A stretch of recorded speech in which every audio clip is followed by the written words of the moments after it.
In today's episode, when legacy equipment goes bad, they're in the trash. Production database backup. My earbuds don't work, sad face. Before we get started, make sure to subscribe so you will never miss a video.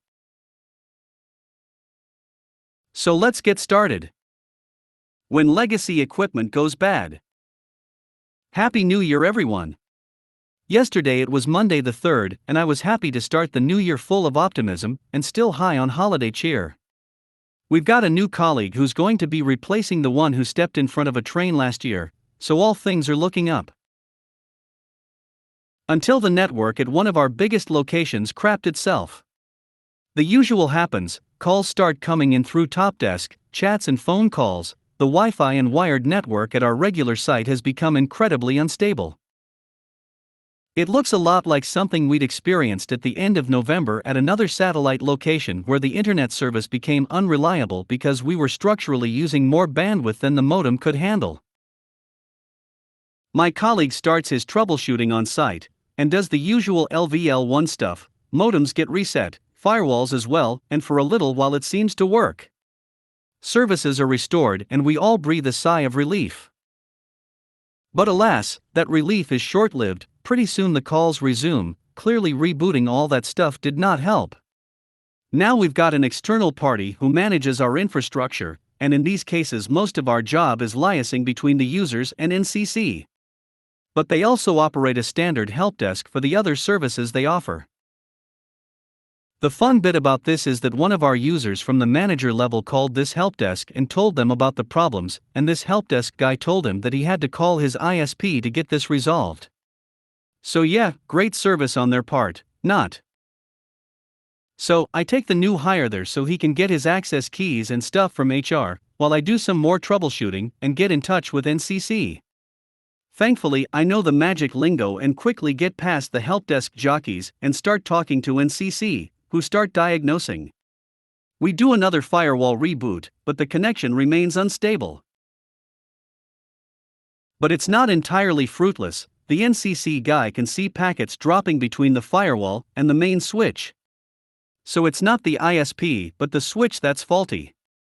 He asks me to reboot the switch, and when I do that, everything goes to hell. The switch reboots, but all the blinking lights stay on completely and the network, what was left of it, slows to a crawl. Well, there goes my evening. The guy from NCC tells me he wants to send over an engineer, and it'll take 2 hours for the guy to get there. By the time he tells me it's already 14.30, so I go around the building and let everyone know the internet won't be coming back today. The field engineer arrives spot on time, good man, and starts work. It gets too technical for me to follow, but he tells me that it looks like the switch isn't broken, but that one of the ports has been looped. And that the spanning tree protocol isn't running on our switches. Now, this is kinda weird. It's January 3rd.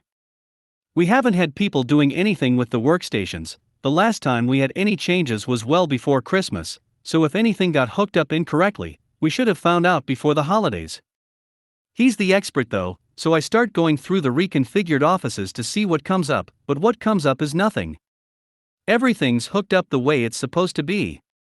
So the troubleshooting continues. The engineer gets in contact with one of their third-line experts, who remotes into the engineer's laptop which is hooked up to the switch, and they start doing their thing with network traffic and eventually find the port that's generating a boatload of traffic. They trace the cable and unplug it, wham! Problem fixed. The network breathes to life almost immediately. So it's definitely a bridge loop. But not in one of the remodeled offices.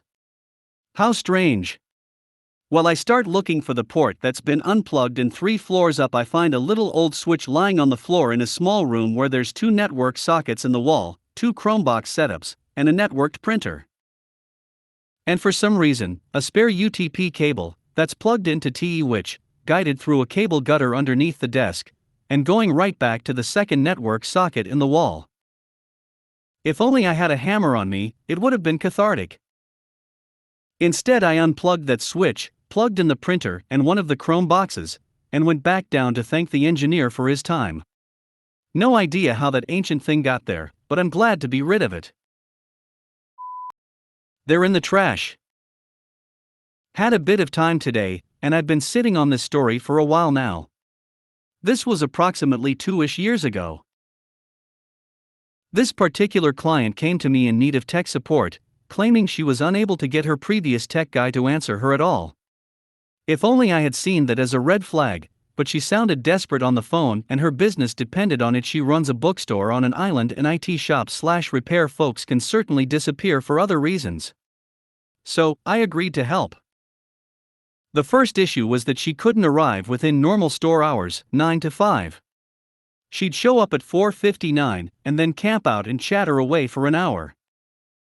No big deal, stuff like that. I just add a bit extra on the final bill and explain that it's after hours.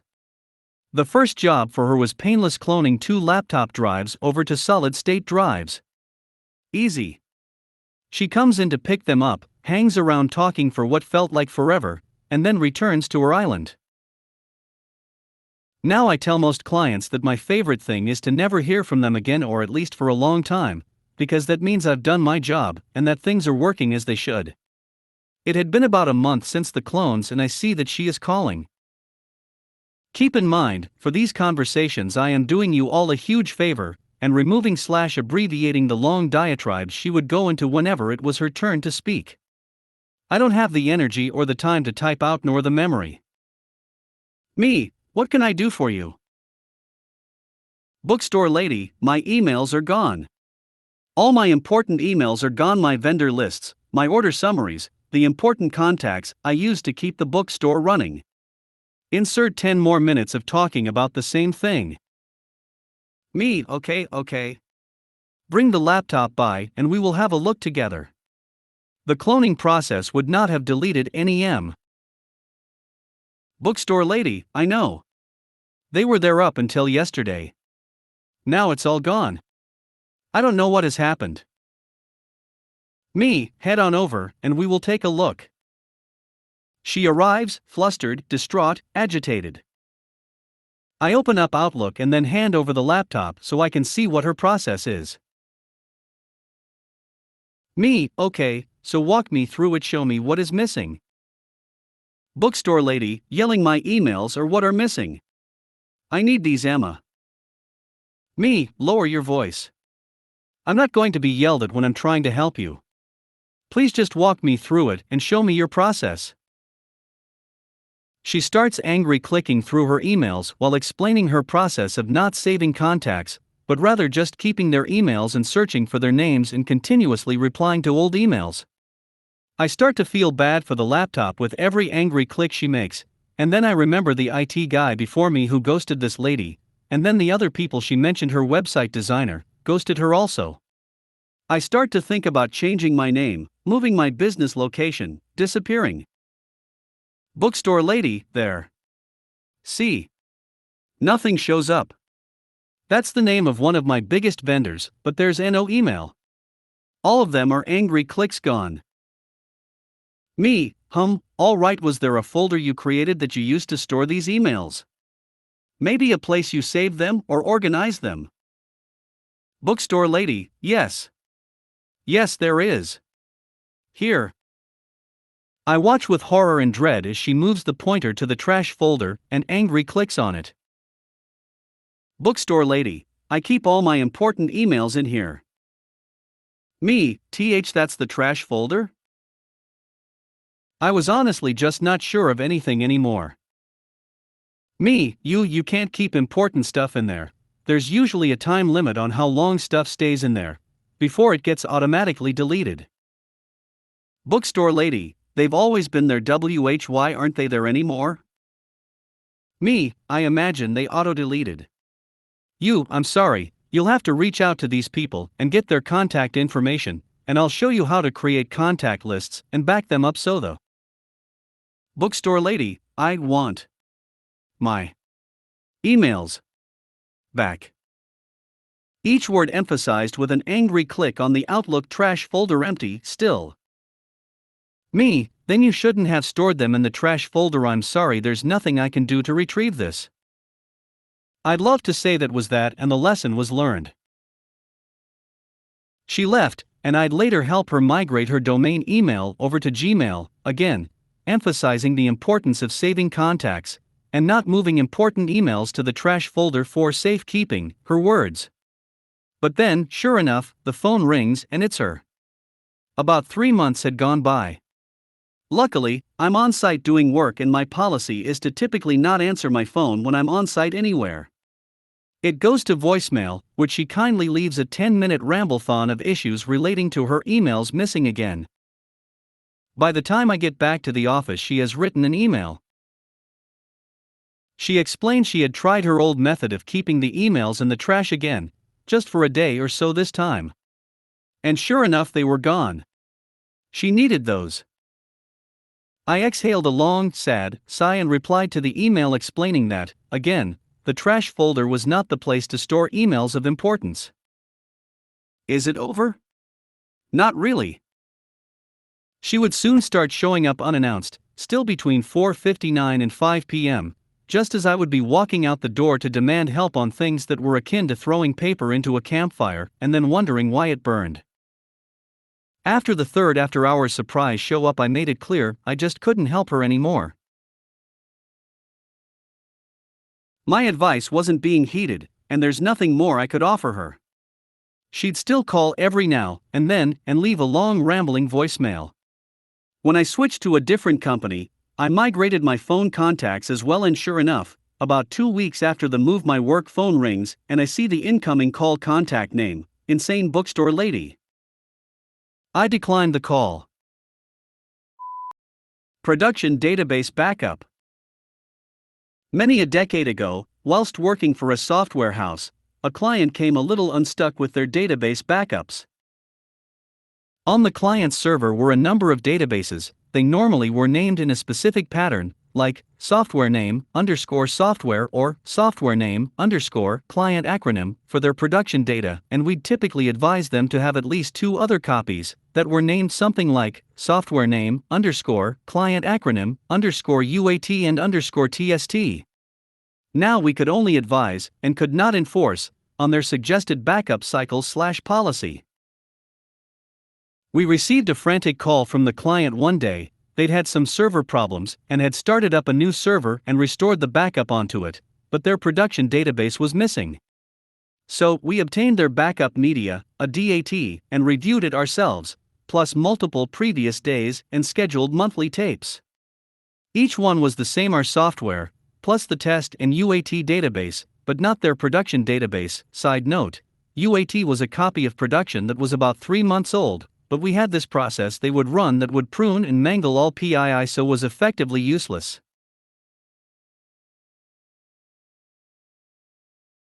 Whilst some serious S***T was about to hit the fan at this customer, a savior presented themselves in the form of a marketing bod who had just returned from an industry conference and had requested a backup of the production database prior to going. So with a 3-day-old backup they were able to recover their system and make any missed changes manually.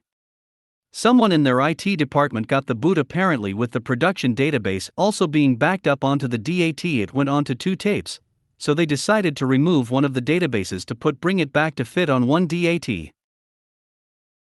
Unsurprisingly, backup processes at that client were changed, and they implemented a new strategy whereby they also restored the production database onto the back server frequently.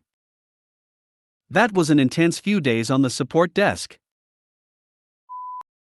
My earbuds don't work, sad face. As the resident programming/technology enthusiast, my family, and sometimes the less tech-savvy neighbors/acquaintances, come to me with whatever tech problem they may be having at the time, using me as some sort of rudimentary tech support, and today, I was approached with yet another tech issue. Our neighbor came to me asking for help since his new wired earbuds didn't work correctly. He wanted to listen to music on his phone, but the phone still played music from the speakers.